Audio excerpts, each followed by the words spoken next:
Hello everyone, welcome to my channel. और आज हम डिस्कस करेंगे वेक्टर में 2D and 3D resolution of vector. तो लेक्चर स्टार्ट करने से पहले अगर आपने चैनल को सब्सक्राइब नहीं किया तो चैनल को सब्सक्राइब करें, अपने दोस्तों के साथ शेयर करें, जिससे आने वाली वीडियो की नोटिफिकेशन आप लोगों को जल्दी से जल्दी मिल सके। तो स्टार्ट करते हैं हम next topic, to dimensional resolution of vector. तो देखिए ये काफी इंपॉर्टेंट टॉपिक है, हमारे 11th में भी यूज होता है इसका फ्रीक्वेंटली और 12th में भी यूज होता है। तो देखिए डिस्कस करते हैं क्या टू रेजोल्यूशन ऑफ वेक्टर में two dimension 2D resolution of vector, 2D resolution of vector. ठीक है, वेक्टर को हमने टू डायमेंशन में रिजॉल्व करना है, तो two dimensional resolution of vector. तो now in two dimensional resolution of vector we have to consider this is the x axis and this is y axis. Okay, ये x axis and y axis आपने लिया है। These are the two axes. This is x axis and y axis. X axis and next this is y axis. Okay, and in x axis and y axis a vector is at angle theta with the horizontal. A vector is situated at an angle theta. तो ये यहाँ पे a vector है and it makes an angle theta with the horizontal. Clear है? तो आप क्या करेंगे, इस ए वेक्टर का कंपोनेंट लेंगे किधर, अलोंग हॉरिजॉन्टल डायरेक्शन, और horizontal direction let this component is a x vector. Similarly A vector का कंपोनेंट आप वर्टिकल में लेंगे और वर्टिकल डायरेक्शन में इसका जो कंपोनेंट आएगा this is A y vector. So the component in vertical direction is A y vector. Okay, this angle is theta. Now आप यहाँ पे एक ट्राइंगल फॉर्म कर सकते हैं। So in triangle O, this is O P, ठीक है, O P Q, और दिस इज आर और S. We have to say S. R हम रिजल्टेंट या कई बार कंसीडर कर लेते हैं, so this is S. Okay, so now a vector can be resolved into two component and the component of a vector along x axis is ax vector and component of a vector along y axis is ay vector. Clear है? So we have to taken in triangle OPQ, OQP। अब देखिए ay vector ये है तो इसकी भी direction same ay vector की direction में होगी, and this is ax vector तो ये डायरेक्शन भी x वेक्टर की डायरेक्शन में बनेगी। क्लियर है? So now we have to taken triangle OQP। So in triangle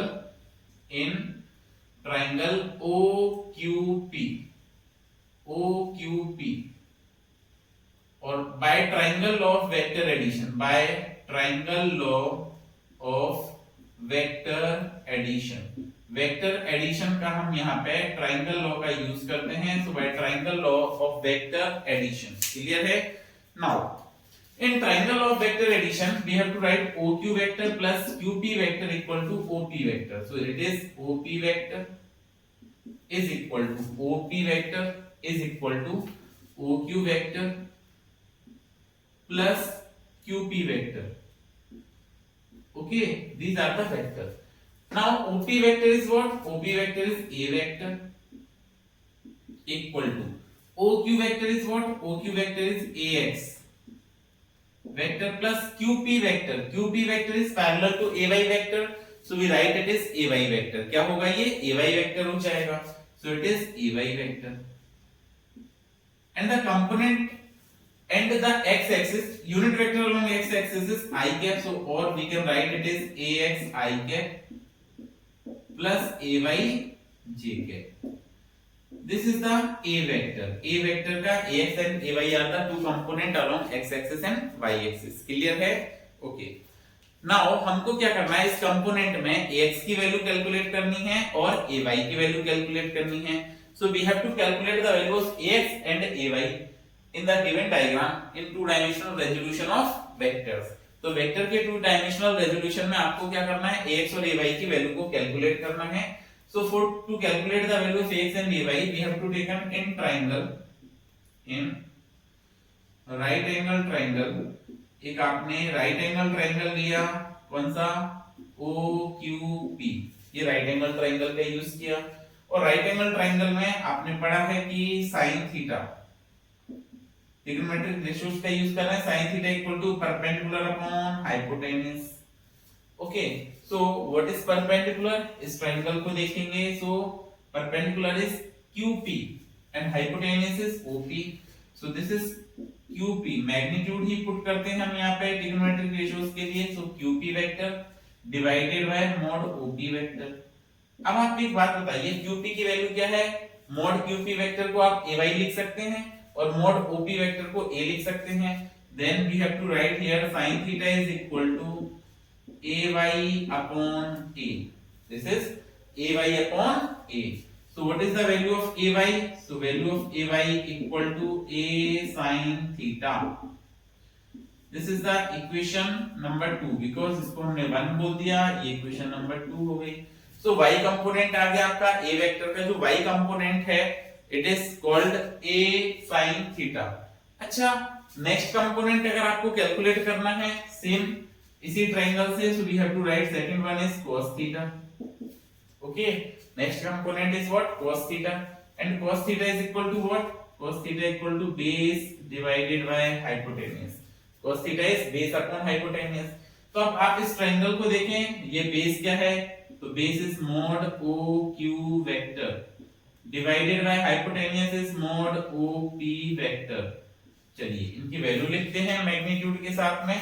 So this is cos theta and cos theta is equal to what is mod OQ?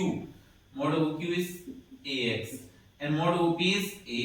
अब आप इसका multiply करेंगे तो AX की वैल्यू कैलकुलेट कर लेंगे and AX की value क्या आएगी? So AX equal to A cos theta। These are the horizontal and vertical component। तो ये दोनों कौन से आपको? एक तो horizontal component है और एक vertical component है। क्लियर है? So this is the equation number 3। Now, if we have to calculate resultant of two mutually perpendicular component, resultant अगर आपको कैलकुलेट करना है इन दोनों का mutually perpendicular component का, तो सबसे पहले तो ये समझिए कि कंपोनेंट रेजोल्यूशन क्यों करते हैं, टू डायमेंशन रेजोल्यूशन क्यों करते हैं। जब आपका कोई वेक्टर हॉरिजॉन्टल या वर्टिकल प्लेन में ना हो, हॉरिजॉन्टल ना हो या वर्टिकल ना हो, तो हम उस केस में क्या करते हैं? वेक्टर को रिजॉल्व करते हैं, मतलब सर्टेन एंगल पर हो। If vector is at certain angle, so whenever the vector is at certain angle then vector can be resolved। अगर वेक्टर कोई सर्टेन एंगल पर है तो हम वेक्टर को क्या करते हैं? उस केस में रिजॉल्व करते हैं। और अगर वेक्टर को रिजॉल्व करते हैं तो ये याद रखिए, जिसके साथ एंगल थीटा बनेगा वो cos कंपोनेंट कहलाएगा। the when a resultant vector makes an angle theta then this component is called as cos component। और जिसके साथ एंगल थीटा नहीं बनाएगा वो sin कंपोनेंट होगा। जैसे अगर हम यहाँ पे बीटा एंगल फॉर्म कर दें तो ये क्या बनेगा? A cos beta, A sin beta. Clear है? Okay, now we have to calculate the resultant. और अगर आपको यहाँ पर रिजल्टेंट कैलकुलेट करना है, so to calculate the resultant we squaring and adding equation second and third. Second और third equation को आपको क्या करना है? स्क्वायर करके ऐड कर देना है। सो equation 2 on squaring and adding equation 2 square plus equation 3 on squaring and adding equation 2 and 3। अब देखिए इक्वेशन नंबर 2 क्या है? तो इक्वेशन नंबर 2 है आपके पास AY वेक्टर प्लस 3 क्या है? 3 इक्वेशन है आपके पास AX vector equal to equation 2 में देखो तो ये क्या है? A sin थीटा का whole square plus third equation की बात करें तो क्या है? A cos theta whole square.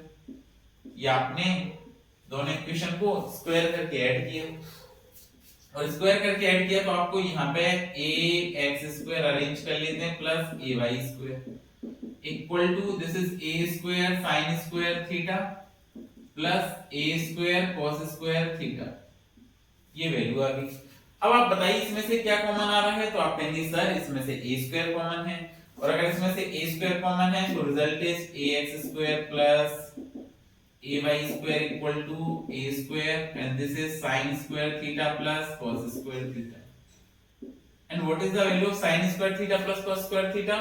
so we know that sin² theta plus cos² theta is 1। तो आपको पता है कि a sin² theta और cos² theta की वैल्यू क्या रहती है?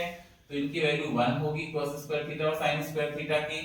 so this is 1। और अगर ये 1 है so what is the value of a? तो स्क्वायर पे यहां से स्क्वायर हटाएंगे तो रूट आ जाएगा। So value of a is what? Root ax² plus ay²। This is the resultant vector. Okay, अगर आपके पास रिजल्टेंट नहीं है तो आप इस तरह से कैलकुलेट कर सकते हैं। क्लियर है?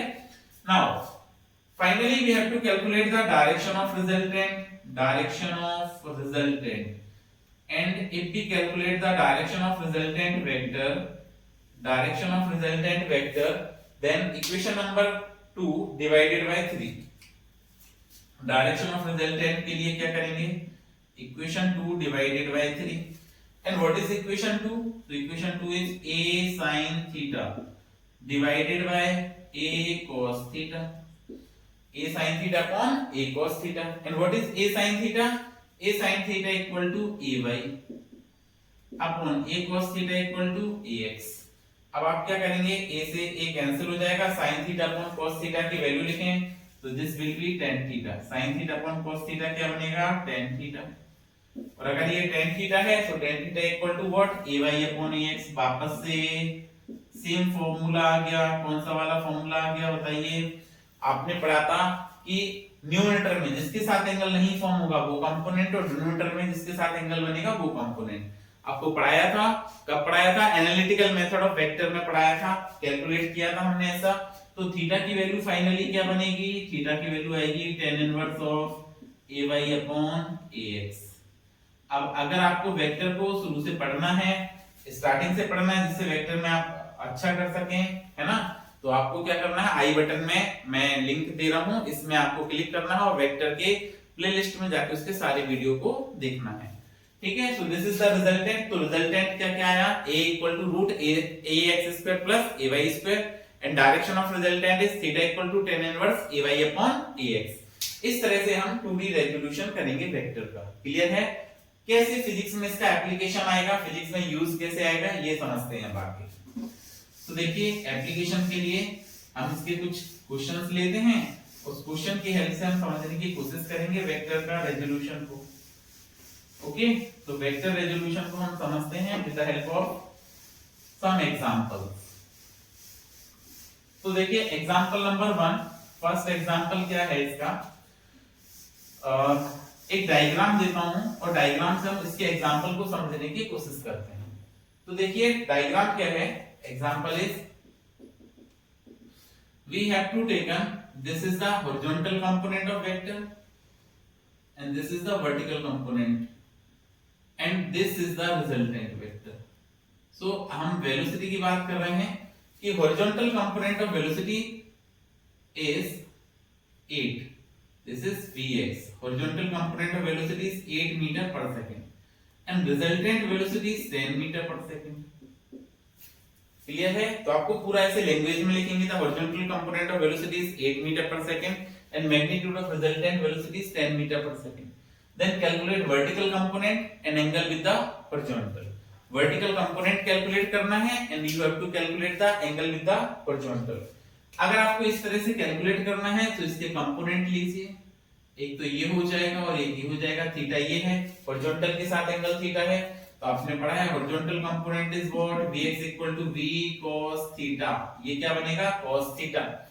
सो what is vx, 8 equal to v कितना है आपके पास में, 10, resultant is 10, so 10 cos theta and cos theta is equal to what, 8 upon 10। अब ये 8 अपॉन 10 को आप सिंपलीफाई करेंगे, और अगर 8 अपॉन 10 को सिंपलीफाई करेंगे तो आप क्या लिखेंगे, यहाँ पे आप लिखेंगे 2 से 4 टाइम्स और 2 से 5 times. So theta equal to cos inverse of 4 upon 5, और cos थीटा की वैल्यू 4/5 कब होगी, so cos inverse of 4 upon 5। यही आपको वैल्यू याद रखनी है। अगर आप लिखेंगे, एंगल लिखना चाहते हैं यहाँ पे 4 अपॉन 5 में, तो आपने पढ़ा है कि cos 37 क्या होता है, 4/5, तो आपका यहाँ पे एंगल होगा 37 डिग्री। ये आपने angle with the horizontal calculate कर दिया। क्लियर है? नाउ वर्टिकल कंपोनेंट अगर आपको यहां से कैलकुलेट करना पड़ जाए तो वर्टिकल कंपोनेंट क्या आएगा, तो वर्टिकल कंपोनेंट के लिए फॉर्मूला होता है vy equal to v sin theta. ऐसे वर्टिकल कंपोनेंट आता है vy equal to v sin theta. अब आप बताइए vy की वैल्यू आपको कैलकुलेट करनी है, v की वैल्यू क्या है 10 और sin, तो आप लिखेंगे sin 37 degree. What is the value of sin 37? तो आपको याद रखना है sin 37 is 3/5, what is sin 37? 3/5, 5 2 जा 10, तो आपकी vy की जो वैल्यू आएगी वो आएगी 6 मीटर पर सेकंड। इस तरह से आपको ये दोनों कंपोनेंट को कैलकुलेट कर देना है। क्लियर है? अच्छा, एक एग्जांपल और इसमें कोट करते हैं। तो देखिए एग्जांपल क्या है, ये आपको इस टाइम आपको एंगल जो है वो हॉरिजॉन्टल से नहीं वर्टिकल से गिवन है, और अगर एंगल वर्टिकल से गिवन है so this angle is 37 degree with the vertical, 37 degree है विद द वर्टिकल। आपको कहा गया है this is 20, calculate the horizontal and vertical component of 20 Newton, calculate the horizontal and vertical component of force. ठीक है, ऐसे कहेंगे the resultant force act on the object is 20 Newton, makes an angle 37 degree with the vertical, calculate horizontal and vertical component. तो इसका horizontal और vertical component आपको calculate करना है। अब देखिए ये वर्टिकल और हॉरिजॉन्टल कंपोनेंट अगर आप कैलकुलेट करेंगे तो देखिए सर दिस इज v। अब आपको क्या बताया था कैसे रिजॉल्व करना है, तो वो फॉर्मूला याद नहीं रखना है कि हॉरिजॉन्टल में cos और वर्टिकल में sin, ऐसे याद नहीं रखना है। आपको ऐसे याद रखना है जिसके साथ एंगल थीटा होगा वो cos कंपोनेंट, और जिसके साथ एंगल थीटा नहीं होगा वो sin कंपोनेंट। तो देखिए यहाँ पे वर्टिकल से एंगल थीटा बन रहा है, दिस इज Fy, फोर्स है ना, तो Fy इक्वल टू 20 cos 37, और ये हॉरिजॉन्टल है तो Fx इक्वल टू 20 sin 37, ये बन गया। अब अगर आप Fy को लिखते हैं तो Fy क्या आएगा, तो Fy is 20 cos 37, and cos 37 की वैल्यू बताइए, तो cos 37 4/5, 5 4 जा 20, तो ये 16 आ जाएगा। Fx की वैल्यू चाहिए तो Fx की वैल्यू क्या आएगी, 20 sin 37, और अगर हम sin 37 की वैल्यू लिखेंगे तो sin 37 की वैल्यू क्या आएगी, 3/5, तो 20 into 3/5, 5 4 जा 20, तो ये कितना आ जाएगा, 12 न्यूटन। ये हमने वैल्यू कैलकुलेट कर ली, 12 and 16। क्लियर है? तो इस तरह से आपको कंपोनेंट को रिजॉल्व करना है। ओके, चलिए कुछ और क्वेश्चंस लेते हैं इस पे, कंपोनेंट रेजोल्यूशन पे कुछ और क्वेश्चंस को डील करते हैं। So next question is component resolution पे अगर हम और क्वेश्चन डील करेंगे तो देखिए काफी अच्छा क्वेश्चन है जो आपका एनएलएम में यूज होता है। हमने एक ऑब्जेक्ट लिया है 10 केजी का, एक मास है आपका, एक्सेलरेशन कैलकुलेट करना है उस सिस्टम में। ओके, तो देखिए क्वेश्चन क्या है, you have to given that, आपको क्या गिवन है क्वेश्चन में आपको गिवन है एक ब्लॉक है placed on the horizontal surface. तो आपको एक ब्लॉक लेना है और उस ब्लॉक को क्या है हॉरिजॉन्टल सरफेस पे रखा है, फ्रिक्शनलेस सरफेस है, this is the horizontal surface, this is the horizontal surface and a block of 10 kg is placed on it। एक 10 kg का ब्लॉक है, उसको आपने क्या किया, इस हॉरिजॉन्टल सरफेस पे प्लेस कर दिया। ये 10 kg ब्लॉक है, this 10 kg block is placed on the horizontal surface। Clear है? now a force of 50 newton applied on it makes an angle 37 degree with the horizontal। Okay, then you have to calculate acceleration of object. आपको क्या करना है, इस object का acceleration calculate करना है। तो अभी हम एनएलएम के कांसेप्ट पे तो नहीं जाएंगे, बस सिंपल एक्सेलरेशन कैलकुलेट करते हैं। एक्सेलरेशन कैलकुलेशन में आप जो यूज करेंगे उसमें क्या करना है आपको कि इसको रिजॉल्व करना है कंपोनेंट में। तो ये हॉरिजॉन्टल कंपोनेंट है एंड दिस हॉरिजॉन्टल कंपोनेंट क्या होगा, 50 cos 37, जिसके साथ एंगल थीटा होगा वो cos कंपोनेंट होगा, और जिसके साथ एंगल थीटा नहीं होगा वो क्या होगा, sin कंपोनेंट होगा। तो अब आपको नेक्स्ट वर्टिकल कंपोनेंट का यूज करना है, और अगर आप वर्टिकल कंपोनेंट का यूज करेंगे तो ये 50 sin 37। क्लियर है? Okay, now what is the value of cos 30। अब आप देखिए ये वाला जो कंपोनेंट है वो mg और नॉर्मल रिएक्शन से बैलेंस हो जाएगा। अगर आप एनएलएम में आगे पढ़ेंगे यहाँ पे, तो यहाँ पे एक्शन रिएक्शन फोर्स लगेगा तो n लगेगा, बट ये m है, ये mg है, मतलब 20g है, 200 है, तो आप फाइनली n कैलकुलेट कर सकते हैं। बट हमको क्या है यहाँ पे एक्सेलरेशन कैलकुलेट करना है सिंपल। अब अगर आप यहाँ पे सिंपल एक्सेलरेशन कैलकुलेट करने जाओगे, आपको इन टर्म्स पे अभी वेक्टर में नहीं भी समझ आता तो आपको इन टर्म्स पे जाना भी नहीं है, हमको एक्सेलरेशन चाहिए, और एक्सेलरेशन के लिए ये हॉरिजॉन्टल कंपोनेंट रिस्पांसिबल है क्योंकि आपका जो ऑब्जेक्ट है वो सरफेस पर मूव करेगा इस तरह से, ये फ्रिक्शनलेस सरफेस है, इस तरह से मूव करेगा हॉरिजॉन्टली। तो एक्सेलरेशन के लिए आपको फोर्स का हॉरिजॉन्टल कंपोनेंट ही चाहिए, Fx ही चाहिए। तो Fx चाहिए, तो व्हाट इज Fx? तो आप लिखेंगे यहाँ पे Fx equal to 50 cos 37 and what is the value of cos 37? cos 37 आ जाएगा 4/5, तो दिस इज 40 क्या न्यूटन। अब आपको एक्सेलरेशन चाहिए, तो एक्सेलरेशन के लिए फोर्स का formula ma equal to 40, a equal to 40 by mass. Mass कितना है आपके पास में? 10 है, तो acceleration is 4 metre per second square. ये आपका आंसर बनेगा। क्लियर है? ओके।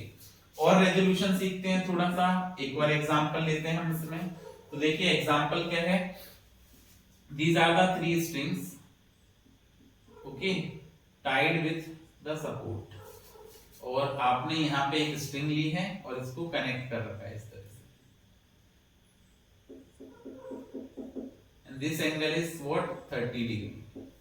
यहाँ पर आपने एक ब्लॉक कनेक्ट कर दिया इस स्ट्रिंग से, this is the block of mass 7 kg,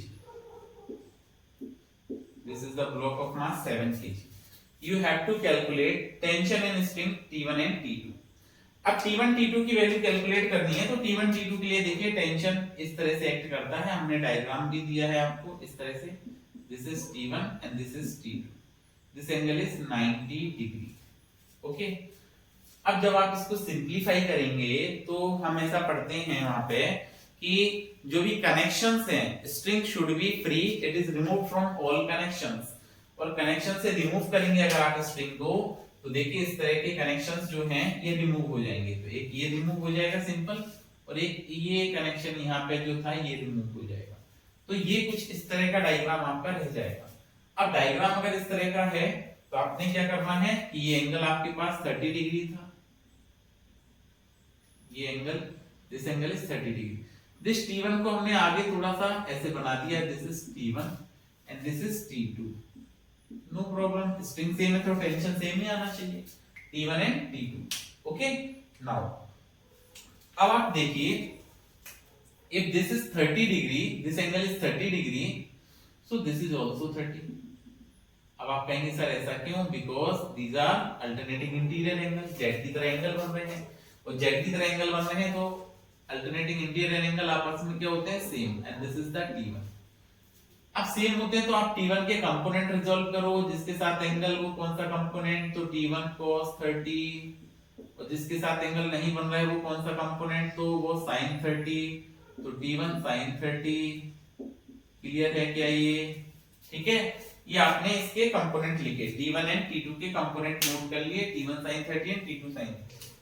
now in equilibrium आपको पता है कि यहाँ पे वेट लगेगा, और वेट कितना लगेगा? 7g, और g की value 10, so this is 70 Newton. क्या आंसर बनेगा इसका? 70 न्यूटन यहाँ पे। तो नाउ इक्विलिब्रियम स्टेट में आप T1 sin 30 को 70 से इक्वेट कर सकते हैं इक्विलिब्रियम स्टेट में, और T2 को T1 cos 30 से इक्वेट कर सकते हैं, और फाइनल आंसर ला सकते हैं। क्लियर है क्या? तो देखिए एक बार आंसर चेक कर लेते हैं। This is T1 sin 30, T1 sin 30 equal to 70, and what is sin 30? तो sin 30 की वैल्यू क्या है? 1/2 equal to 70। 2 के साथ मल्टीप्लाई कर दो तो T1 की वैल्यू क्या आ जाएगी? 140 न्यूटन। ओके, नाउ T2 को भी कंपेयर करेंगे, तो T2 की वैल्यू कंपेयर करने पे क्या आएगी? T1 cos 30। Okay, T1, what is the value of T1? तो T1 की वैल्यू आपके पास क्या है? 140, सो this is T1 is 140 into cos 30 √3/2, और अगर आप √3/2 है इसको सिंपलीफाई करेंगे तो आपका फाइनली ये कैंसिल हो जाएगा, और this is 70 √3 Newton and this is 140 Newton. इस तरह से आपको क्या करना है? 2 डायमेंशनल रेजोल्यूशन ऑफ वेक्टर का यूज करना है। अब जहां पे भी हमने इसको रिजॉल्व किया है, the component is not horizontal or not in vertical condition, it is at certain angle with the horizontal or with the vertical। Clear है? नेक्स्ट, अभी हमने 2 डायमेंशनल रेजोल्यूशन को डिस्कस किया था, now we have to discuss 3 dimensional resolution of vector. तो अगर आप vector को 3D में रिजॉल्व कर रहे हैं तो कैसे करेंगे? Okay, So now we have to discuss what three dimensional resolution of vector or 3D resolution of vector. 3D resolution of vector. तो देखिए 3D रेजोल्यूशन में जैसे सेम आपने 2D रेजोल्यूशन किया है, इसी तरह से आपको क्या करना होगा, 3D रेजोल्यूशन करना होगा। तो थोड़ा सा समझते हैं 3D रेजोल्यूशन होगा कैसे। तो इसको पहले विजुलाइज करते हैं, क्योंकि हमारे पास 2 डायमेंशन है, ये 3 डायमेंशन को विजुलाइज करते हैं। This is x axis, y axis and this will be z axis. ये आपके पास z एक्सिस, ये तीनों एक्सिस हो गई x y and z। Sorry, देखिए x axis, y axis, z axis, थोड़ा सा समझ लेना। These are all the 3 axis x y and z। तो रिजल्टेंट कुछ इस तरह से आएगा। अगर ये रिजल्टेंट है तो ये एंगल लेस देन 90 है, ये भी लेस देन 90 है और ये भी लेस देन 90 है। समझ गए। बोर्ड पर आपको ऐसा नहीं लगेगा, बोर्ड पे ऐसा लगेगा कि ये जो थर्ड वाला एंगल है वो ज्यादा है, बट एक्चुअल डायग्राम इस तरह से बनेगा, ये x एक्सिस, y एक्सिस और z एक्सिस और ये रिजल्टेंट। क्लियर है। तो हम देखिए 3 डायमेंशन रेजोल्यूशन ऑफ वेक्टर की बात करते हैं। तो यहाँ पे लिखते हैं क्या, 3 डायमेंशन, 3D लिख देते हैं, 3D resolution of vector, 3 dimensional resolution of vector. Okay. अब 3 डायमेंशनल रेजोल्यूशन के लिए आपके पास एक 3D डायग्राम होना चाहिए। तो हमने क्या किया, यहाँ पे 3 डायमेंशन डायग्राम ड्रॉ कर दिया। This is the 3D। Okay. अब अगर आपको 3D डायग्राम बनाना है तो हमने ये क्यूब कंसीडर, क्यूबाइड कंसीडर किया है। This is for 3 dimensional resolution. Okay. And if this is used for the 3 dimensional resolution, then आपको क्या करना है इस 3 डायमेंशनल रेजोल्यूशन में, x एक्सिस, y एक्सिस और z एक्सिस को कंप्लीट करना है। x एक्सिस को लेना है, y एक्सिस को लेना है और z एक्सिस को लेना है। तो अगर आप यहाँ पे x एक्सिस बनाते हैं, इस पर y एक्सिस बनाते हैं और इधर पर z एक्सिस बना लेते हैं। So this is x axis, okay, this is y axis and this is the z axis. थोड़ा सा और क्लियर करते हैं, ये 2D से ज्यादा कनेक्ट हो रहा है। देखिए 3D बनाना है तो डायग्राम को थोड़ा सा एक बार और बनाते हैं, ड्रॉ करते हैं। So the diagram is like this, this is first one and this is, sorry, this is second one. Clear है। तो ये आपने वापस से क्यूबाइड लिया हुआ है और ये 3 डायमेंशन रेजोल्यूशन करना है। So now we have to consider a vector A vector which is resolved into 3 dimension। एक A vector है आपके पास, उसको आपको 3D में रिजॉल्व करना है। This is x axis, this is y axis, ये 3D से ज्यादा कनेक्ट हो रहा है and this is z axis। Clear है। and this is the origin, so x axis, this is y axis and this is z axis। and a vector A vector, आपके पास कोई A vector है and this A vector can be resolved into 3 dimension। A vector को आपको 3 dimension में resolve करना है। so now we have to taken this is A vector, now we have to taken this is A vector and this A vector can be resolved into 3 dimension। इस A vector को आपको क्या करना है, 3D में resolve करना है। अब अगर आप इसको 3D में resolve करना चाहते हैं, so this angle is alpha, this is beta and this angle is gamma। ये 3 एंगल हैं, अल्फा, बीटा एंड गामा है। ऑल एंगल है लेस देन 90 डिग्री, बिकॉज़ ये अभी जो ऐसे बना रहे हो, आपको बताया था, मैंने विजुलाइज करवाया था, ये ऐसे है। अब मैं बोर्ड से एक लाइन ऐसे ड्रॉ नहीं कर सकता, तो हमने इसको ऐसे रिप्रेजेंट किया है, but this is also less than 90 degree. And the component of A vector along the x axis, x axis के along A वेक्टर का जो कंपोनेंट है वो क्या होना चाहिए, so this is ax vector and the component of A vector along y axis, y axis के along जो कंपोनेंट आएगा, this is what, ay vector and the component along z axis is az vector। these are the components। okay, so now with the help of 3D we can write it as A vector equal to what, triangle law को 2 बार use करेंगे और आप A vector को लिख सकते हैं ax vector plus ay vector plus az vector. Okay. And आपको पता है what is the unit vector along x axis, y axis and z axis. So the unit vector along x axis is I cap. So we have to write here a vector equal to ax I cap plus ay j cap plus az k cap. Okay, these are the three vectors. Unit vector along x axis, y axis and z axis. अब आप क्या कहेंगे, magnitude कैसे calculate करें? So same magnitude of resultant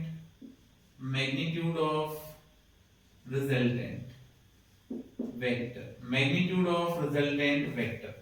ये resultant vector का अगर आप मैग्नीट्यूड कैलकुलेट करेंगे तो magnitude that is mod a vector.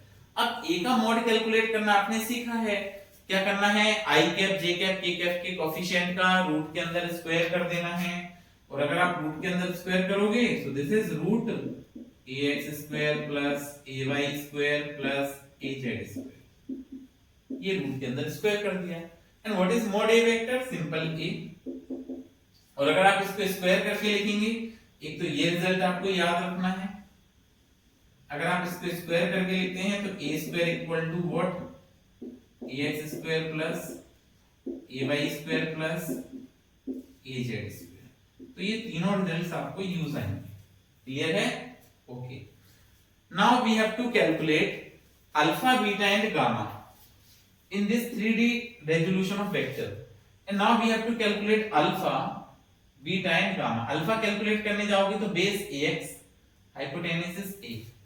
और इसके लिए आपको क्या ट्रायंगल यूज करना है, OPQ. क्लियर है? तो हम यहाँ पे लिखते हैं cos alpha equal to base upon hypotenuse. और बेस अपॉन हाइपोटेन्यूज, तो अल्फा में बेस क्या है, ax. और यहाँ पे ax को मैग्नीट्यूड के साथ लिखेंगे तो mod ax vector upon a mod a vector. Clear है? तो देखिए व्हाट इज ax मॉड. अगर आप कैलकुलेट कर रहे हो तो x को सिंपल a लिख सकते हैं, ax वेक्टर को मॉड a वेक्टर को a लिख सकते हैं. So what is ax equal to a cos alpha. ax is what, ax equal to a cos alpha. Similarly for beta, beta के लिए आपको ये वाला ट्रायंगल यूज करना पड़ेगा. और cos बीटा, कौन सा ट्रायंगल यूज करना है, देखिए ये in this right angle triangle. ठीक है?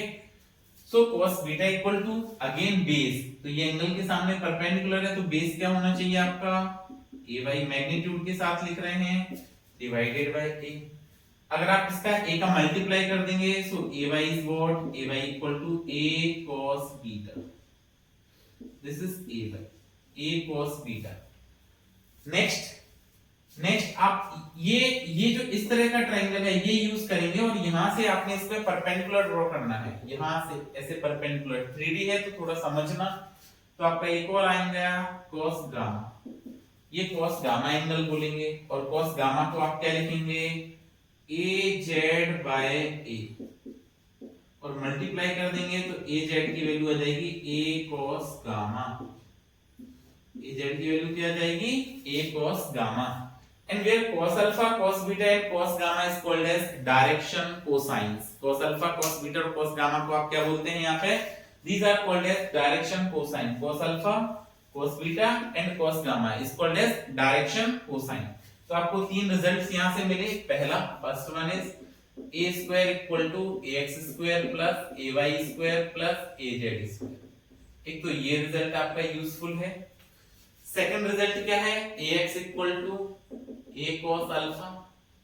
Next one is ay equal to a cos beta. और next one is az equal to a cos gamma. ये आपके पास रिजल्ट्स है.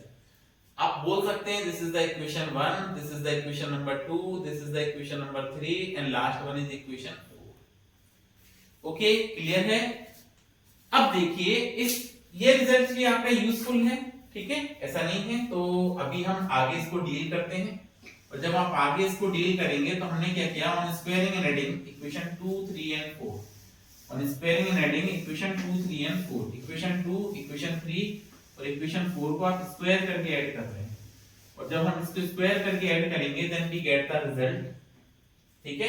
आप क्या कर रहे हैं, इसको स्क्वायर करके ऐड कर रहे हैं, तो equation number 2, equation 3 and equation 4। तो on squaring and adding equation 2, 3 and 4, तो इक्वेशन नंबर 2 क्या है, LHS से लिखते हैं ax² plus ay² plus az²।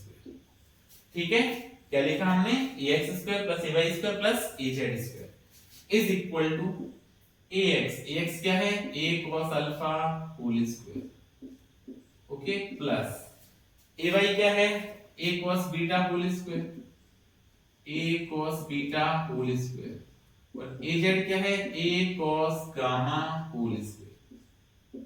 ये आपने ax, ay और az की वैल्यू पुट कर दी।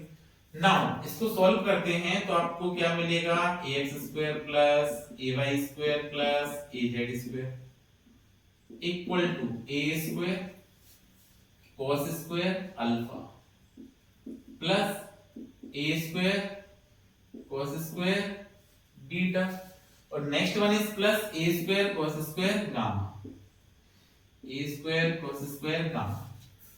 एंड आप इसमें से ax² plus ay² plus az² को क्या बोलेंगे, आप बोलेंगे इसको a², from equation 1 ax² plus ay² plus az² equal to a²। और अगर आप इसमें से a² को कॉमन ले लें तो हम क्या लिख पाएंगे, हम लिखेंगे cos square alpha plus cos square beta plus cos square gamma. And ये a² से a² कैंसिल है, सो डायरेक्शन कोसाइन का sum cos square alpha plus cos square beta plus cos square gamma is equal to 1। ये result याद रखना है आपको कि इसका सम कितना आएगा, 1 आएगा। नेक्स्ट इज, अगर आप cos स्क्वायर अल्फा को ब्रेक करें तो 1 माइनस साइन स्क्वायर अल्फा लिख सकते हो आप, इसको ब्रेक करें तो 1 माइनस साइन स्क्वायर बीटा लिख सकते हो आप, और लास्ट को ब्रेक करें तो 1 माइनस साइन स्क्वायर गामा लिख सकते हो इक्वल टू 1। अब आप ऐड कर दें 1 2 3, तो ये आ जाएगा, माइनस कॉमन ले लिया, sine square alpha plus sine square beta plus sine square gamma equal to 1 minus 3। Clear है? आप अगर इसको सिंप्लीफाई करते हैं तो देखिए 1 माइनस 3 करने पे आपको क्या मिलेगा, यहाँ पे -2 और माइनस से minus cancel, so result is sine square alpha plus sine square beta plus sine square gamma is equal to 2।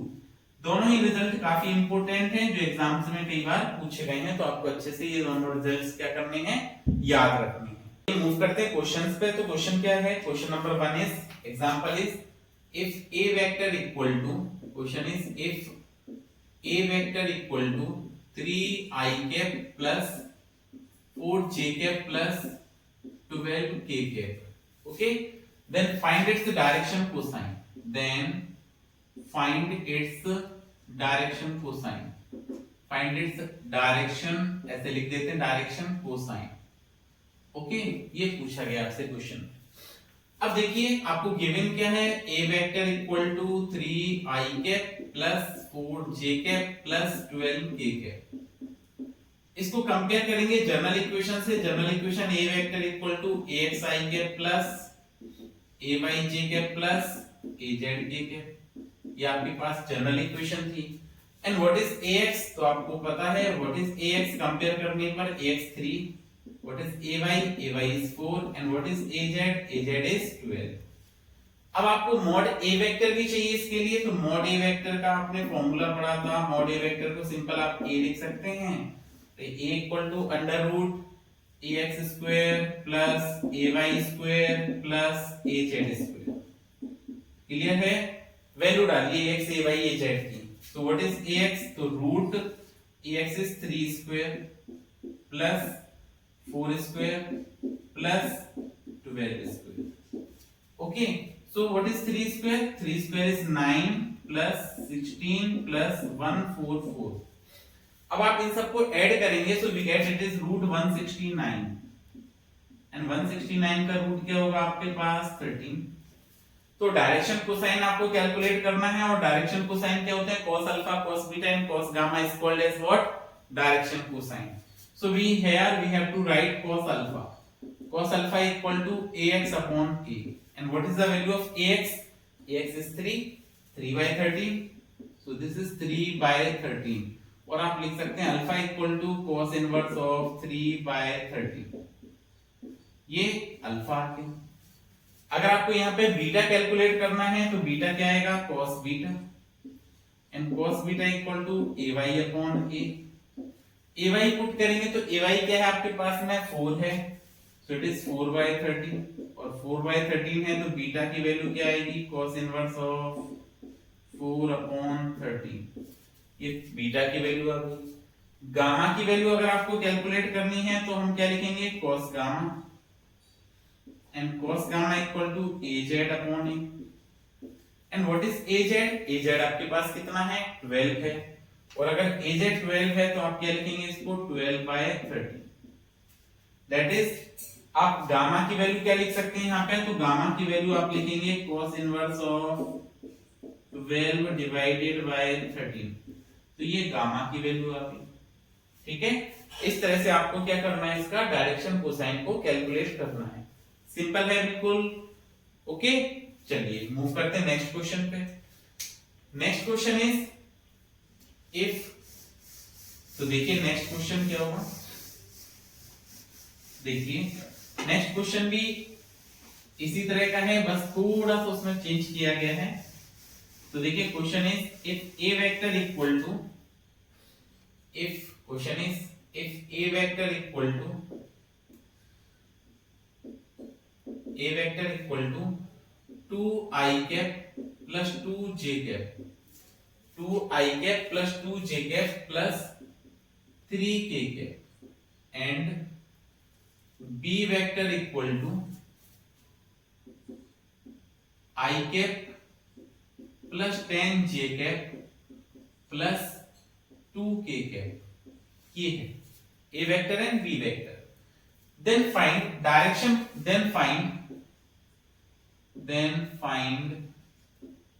magnitude of, then find direction cosine of, direction cosines of their resultant vector, direction cosine of their resultant vector।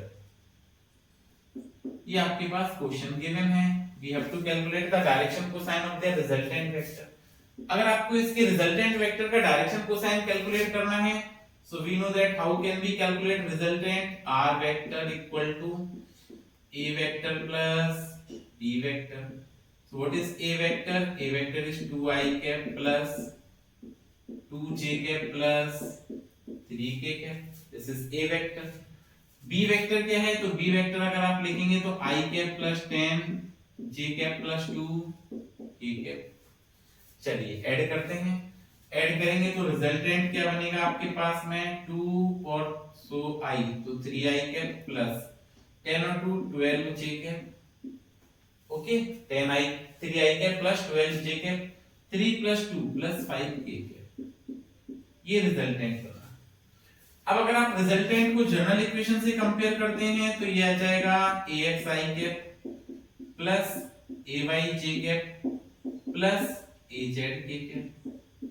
अब आप compare कीजिए, what is the value of ax? तो आप कहेंगे sir ax equal to 3 and ay equal to what? 12 and az equal to what? 5। अब आपको इसका resultant बताने के लिए मोड r वेक्टर कैलकुलेट करना पड़ेगा, और मोड r वेक्टर क्या आएगा? Mod r vector equal to root ax square plus ay square plus az square, that is 3 square plus 12 square plus 5 square. Okay, आप इसको सिंपलीफाई कीजिए और आंसर आएगा 3 स्क्वायर 9। सो r इक्वल टू रूट क्या बनेगा? ये 9 प्लस 144 प्लस 25। क्लियर है? अब आप इसको ऐड कर लीजिए, ऐड करेंगे तो देखिए रूट 144 में 144 प्लस 9 कितना हो जाएगा आपका? 153। ओके, 153 और 153 में आप 25 को और ऐड कर दीजिए तो ये जाएगा 8 और this is 7 1, so this is 178। Okay, तो अब आप यहाँ पे कोई पर्टिकुलर इसका रूट सॉल्व नहीं हो रहा है 178 पे, तो आप इसको रूट में छोड़ सकते हैं। क्लियर है यहाँ पे? क्लियर है आपका? या आप ऐसे ऐड कर लीजिए, ये 34 हो जाएगा, 34 को इससे ऐड करिए तो 178 आ जाएगा। क्लियर है? अब देखिए आपको डायरेक्शन कोसाइन कैलकुलेट करना है, तो cos अल्फा, cos अल्फा की वैल्यू क्या हो जाएगी, ax upon a, ax upon r। ax क्या है आपके पास 3 डिवाइडेड बाय रूट 178।